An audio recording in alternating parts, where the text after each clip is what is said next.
my need, for there I find you waiting, and there I find you need. So with all my heart I will give, and unto you I sing, for you alone deserve your glory, for you alone deserve your praise. Father, we worship and adore you. Father, we long to see your face. Father, we love you, and we worship you this day.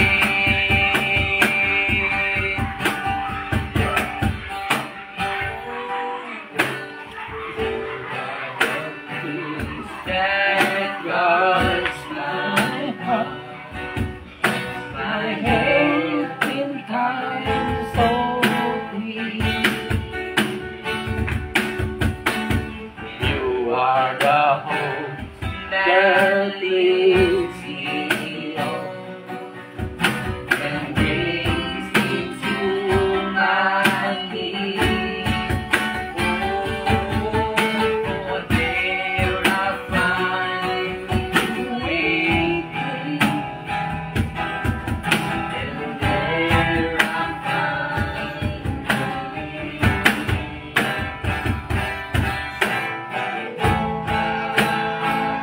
I worship, and unto you I sing, for you alone deserve all glory, for you alone deserve all praise. Father, we worship and adore you. Father, we long to see your face. You alone deserve all glory, for you alone deserve all praise. Father, we worship and adore you. Father, we long to see your face. Father, we love you, and we worship you this day.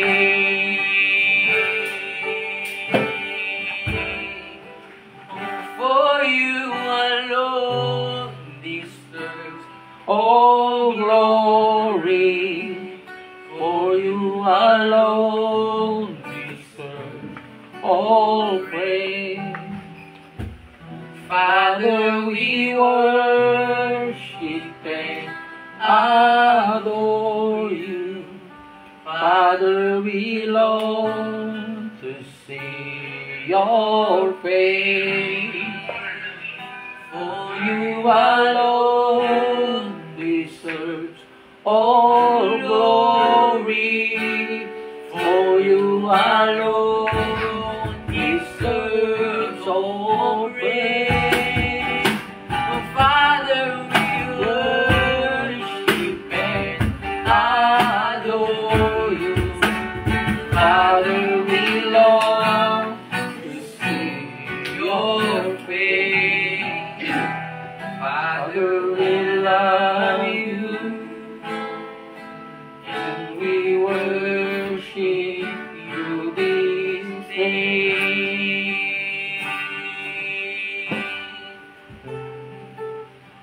Father, we love you,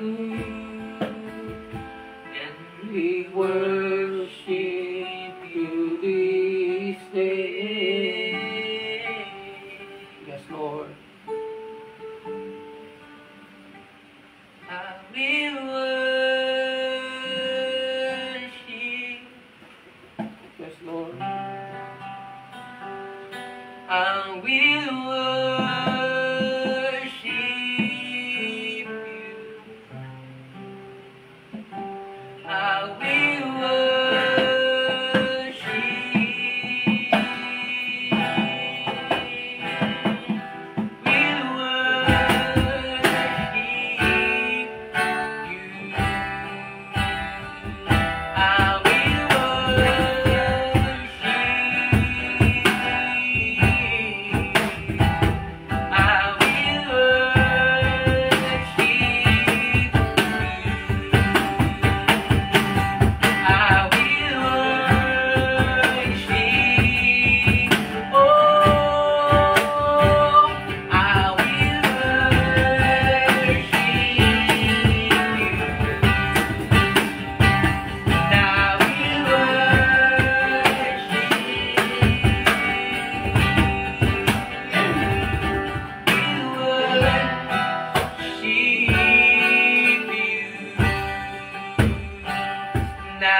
walk with you wherever you go, through tears and joy. I trust in you, and I believe in all of your ways. Your promises forever.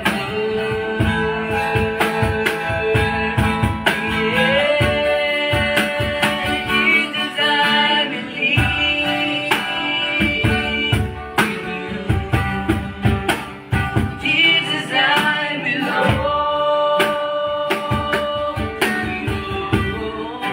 The reason that I live, the reason that I see. Jesus, I believe in you. Jesus, I belong.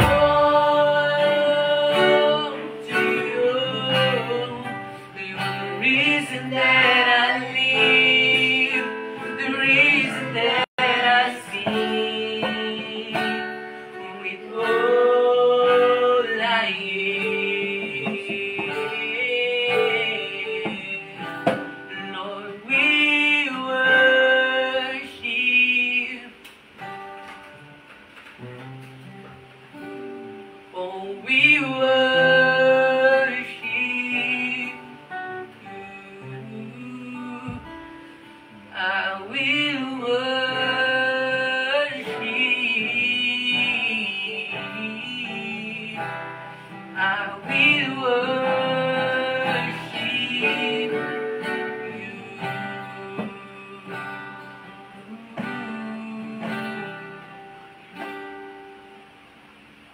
Jesus, I believe only you. It's Jesus, I belong to you. It's the reason that I live, the reason that I sing, all I am.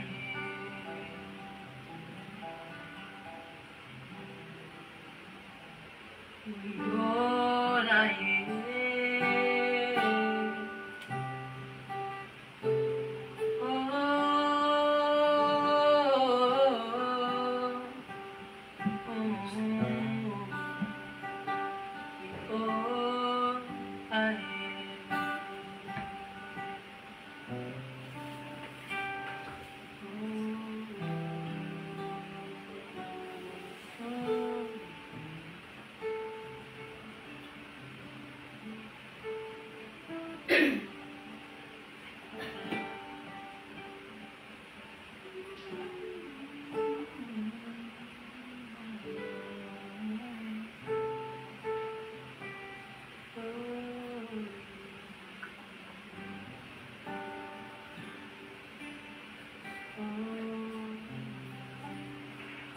What is your name, Jesus? You deserve praise. What is your name? What is your name, Jesus? You deserve the praise. What is your name? What is your name, Jesus? You deserve the praise. What is your name? Oh,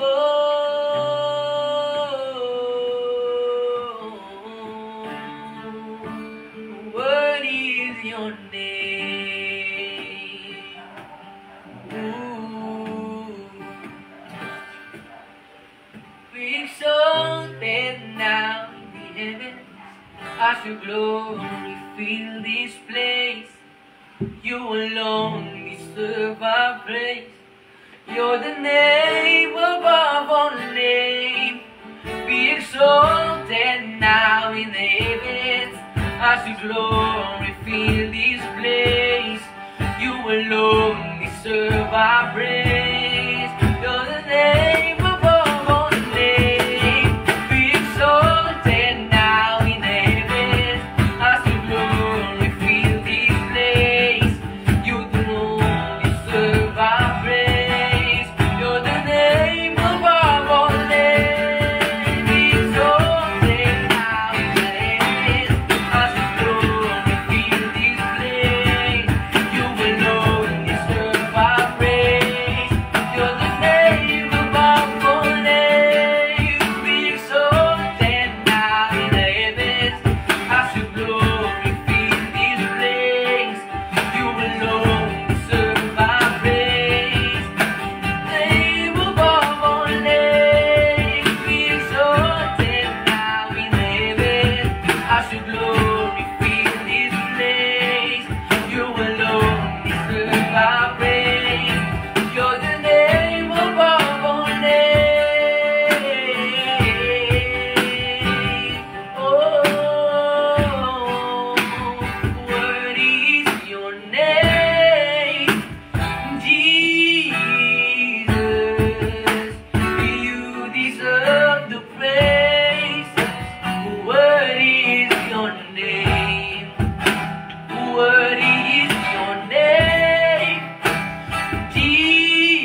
now in heaven, as your glory fill this place. You alone deserve our praise. You're the name above all names. Be exalted now in the heavens. Your glory fill this place. You alone deserve our praise. You're the name above all names.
Yes, Lord.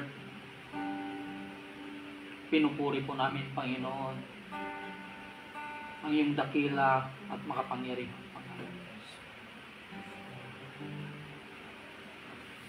Nagdaman, Apo, kaya't ngay balikas, Apo, iti kaunagan, kakaunggan ni Apo, iti puso ni Apo.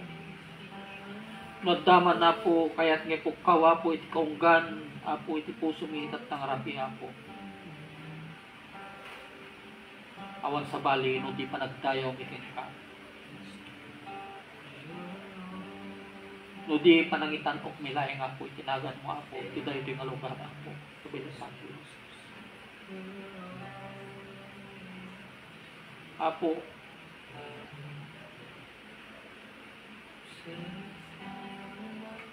may mga pagkukulang po kami, Panginoon. Sa araw-araw po namin pamumuhay, Panginoon. Sa isip, sa salita at sa gawa. Tunay nga po, Panginoon, ng iyong mga salita na walang nakakabot sa iyong kalwalhatian, Panginoon. Wala kahit isa. We are all fall short under the standard of God. Salamat, Panginoon, dahil ang iyong banal na Espiritu, Panginoon, ay nagkatawang tao, Panginoon. Tapno ispalan na kami, Apo, iti baso lapo.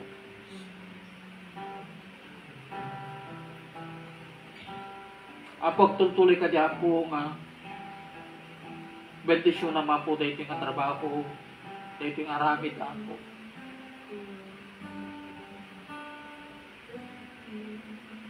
Ihanda niyo po, Panginoon, ang aming puso at isip, Panginoon.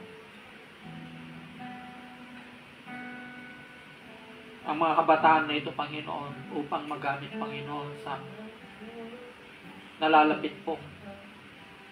Pista ng pasasalamat, Panginoon, ng iglesia nito na itinatag niyo po, Panginoon, sa darating na Sabado, Panginoon.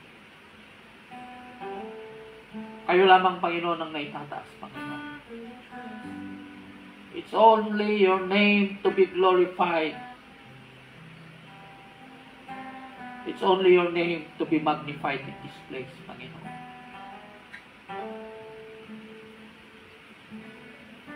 Salamat, Panginoon, sa iyong mga dinadala niyo, Panginoon, sa lugar na ito. Ang iyong mga abang lingkod na gustong makinig, Panginoon, sa iyong mga salita.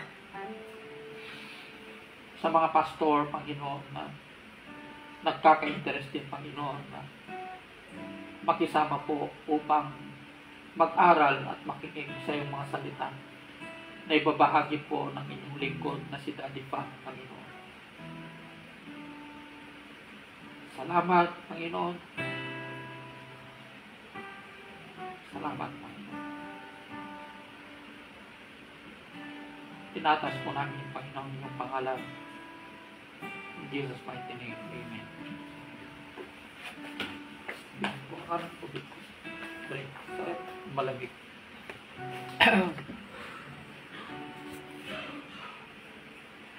Amen. Magandang gabi sa ating lahat.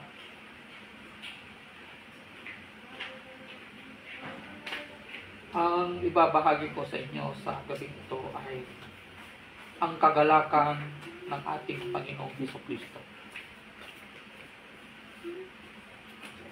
Ang ating Panginoong Jesucristo ay nagagalak sa mga taong sumusunod sa kanya mga ginikiliw.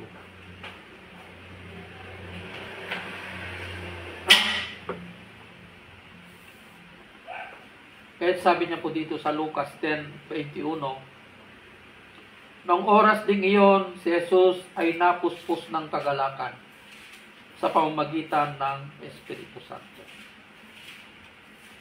Sinabi niya, "Salamat sa iyo, Ama, Panginoon ng langit at lupa, sapagkat inilihim mo sa marurunong at matatalino ang mga bagay na ito.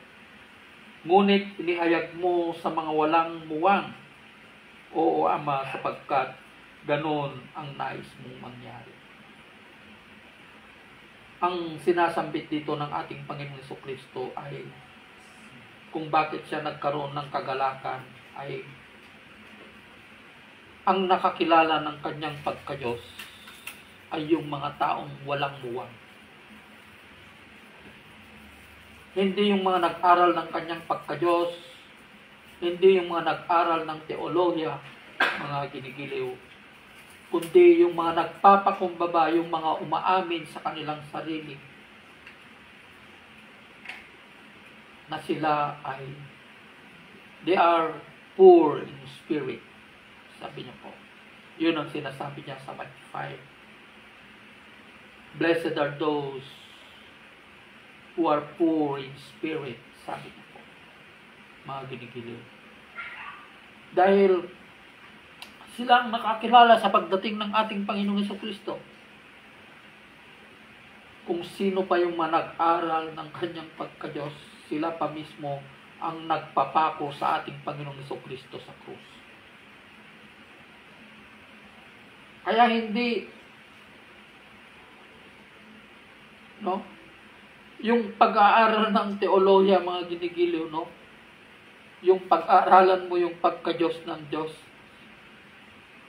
hindi po yun ang kagalakan ng Panginoon, kundi ang kagalakan ng Panginoon ay magkaroon po tayo ng tamang relasyon sa Kanya, tamang pakikipag-ugnayan sa Kanya, mga ginigiliw. Di ba? Yun ang gusto ng Panginoon, yung relationship natin sa Kanya. Kaya,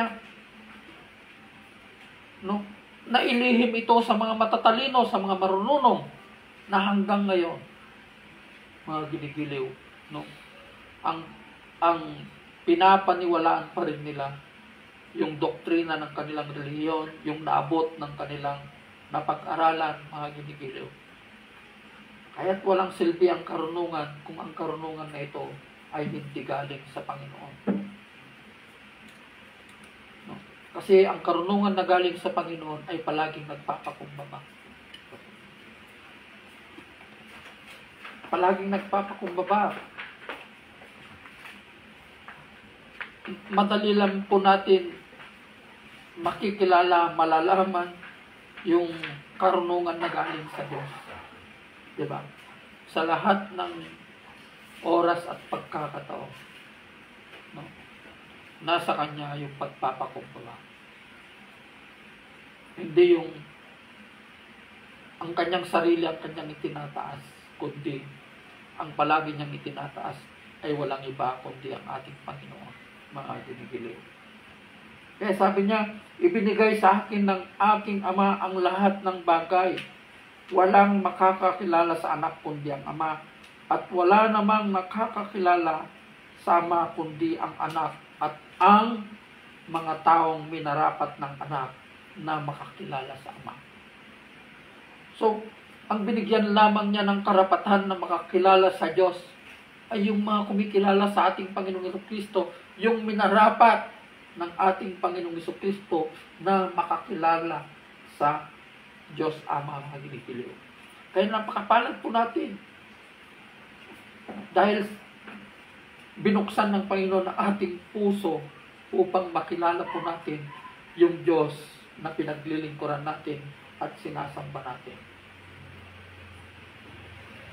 Na siya ang nagkatawang tao na Espiritu ng Diyos, walang iba kundi ang ating Panginoong Jesucristo, mga ginigiliw. Kaya sabi niya, umarap si Jesus sa alagad at sinabi ng walang ibang nakakarinig. Kinausap niya yung kanyang mga alagad. At sa oras din to, kinakausap din tayo ng ating Panginoon. Itong mensahe sa atin ngayon ng Panginoon. Blessed are you. Pinagpala kayo sapagkat nakita ninyo ang mga nakikita ninyo ngayon. Sinasabi ko sa inyo, maraming propeta at mga hari ang naghangad na makita ang inyong nakikita at marinig ang inyong naririnig, subalit hindi nila ito nakita ni narinig, sabi niya po. Ang binabanggit dito ng Panginoong Jesucristo, yung kanyang pagka-Diyos. Yung kanyang pagdating. Yung pagkasugo sa kanya ng kanyang Ama, mga kinikiliw. Ilang libong taon na naghintay ang mga tao, hinihintay nila ang pagdating ng Mesaya, mga ginigiliw. Pero yung matatalinong tao, yung nag-aral ng kanyang pagka-Diyos, hindi nila nakilala ang ating Panginoong Jesucristo. Sino ang nakakilala sa ating Panginoong Jesucristo? Yung mga taong umaamin sa kanilang sarili na sila ay marumi at makasalanan. Those people who are poor in spirit. Sila yung mga tax collector, yung mga mangingisda, yung mga mahihirap na tao. Sila ang nakakilala sa ating Panginoong Jesucristo, mga ginigiliw. Kaya itong sinasabi ng ating Panginoon, pinagpala kayo sapagkat nakita ninyo ang mga nakikita ninyo ngayon. Yun yung mga himala na ginawa ng ating Panginoong Jesucristo, mga ginigiliw. Na yung mga himalang ito ang nagpapatunay na dumating na ang tagapagligtas. Dumating na ang Mesaya natin, mga ginigiliw. Sinasabi ko sa inyo, maraming propeta at mga hari ang naghangad na makita ang inyong nakikita at marinig ang inyong naririnig, subalit hindi nila ito nakita ni narinig, mga ginigiliw. Hindi nila kinilala, ayaw nilang kilalanin ang salita ng Panginoon. Hanggang ngayon, marami pa rin ang ayaw pakinggan ang katotohanan. Marami pa rin ang hindi ayaw pakinggan ang salita ng Panginoon.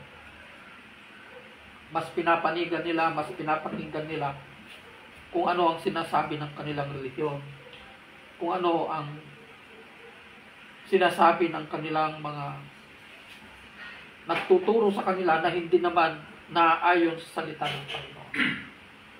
Mga ginigiliw. Kaya,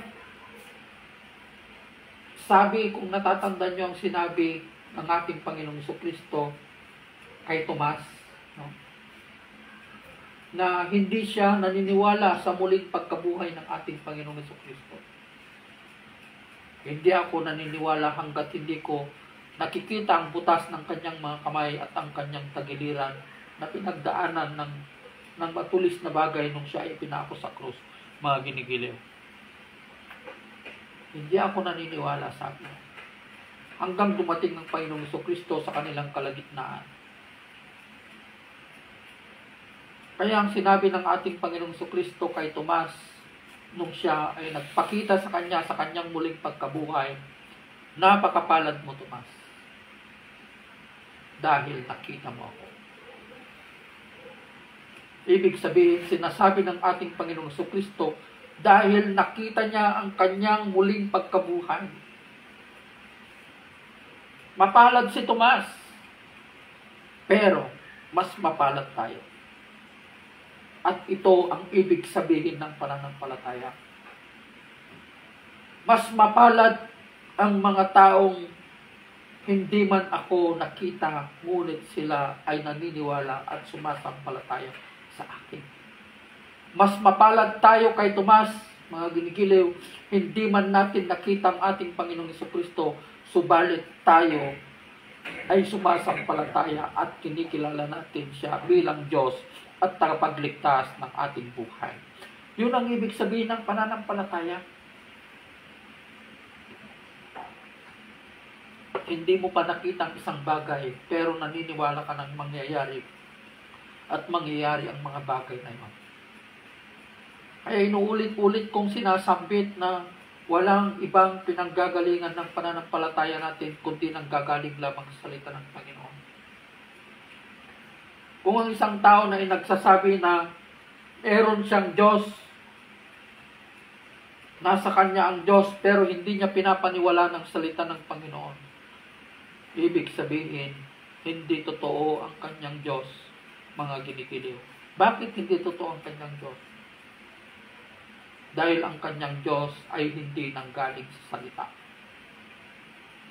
Diba? Kaya, walang salita, walang Diyos, walang salita, walang pananampalataya.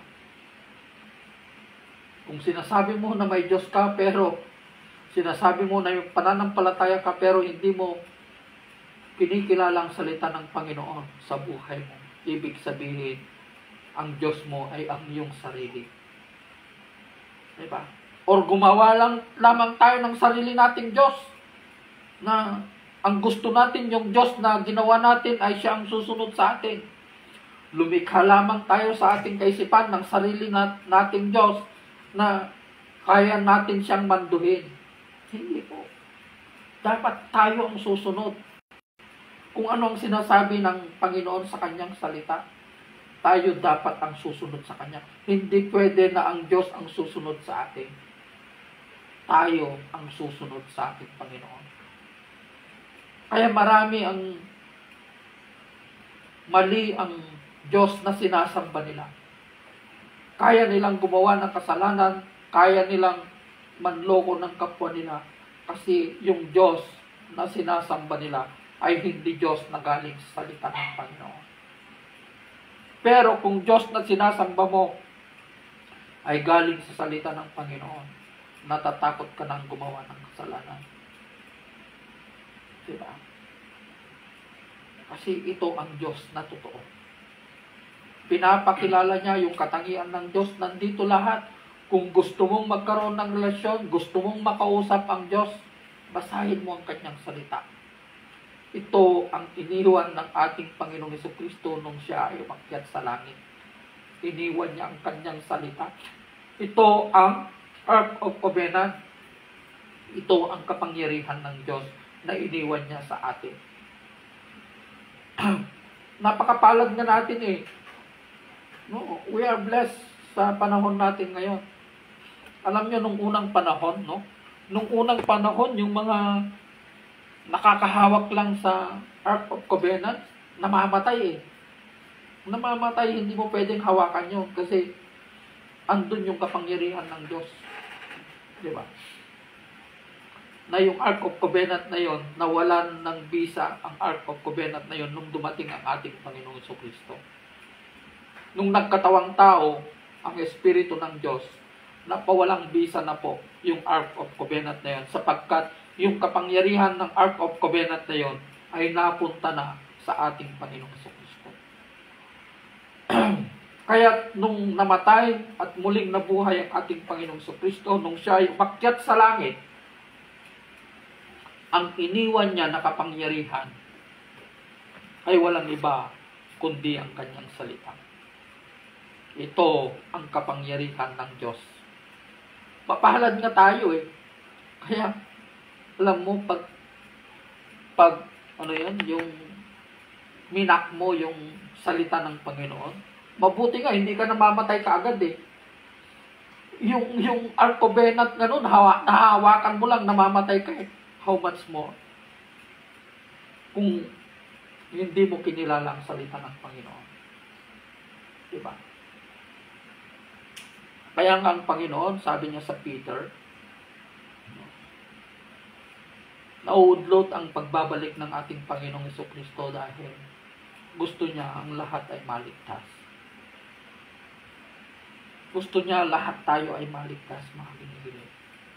Ganun po ang pagmamahal sa atin ng ating Panginoon, ang ating Diyos, mga ginigiliw.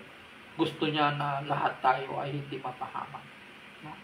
So I hope you are being inspired and encouraged sa salita ng ating Panginoon sa gabing ito. No?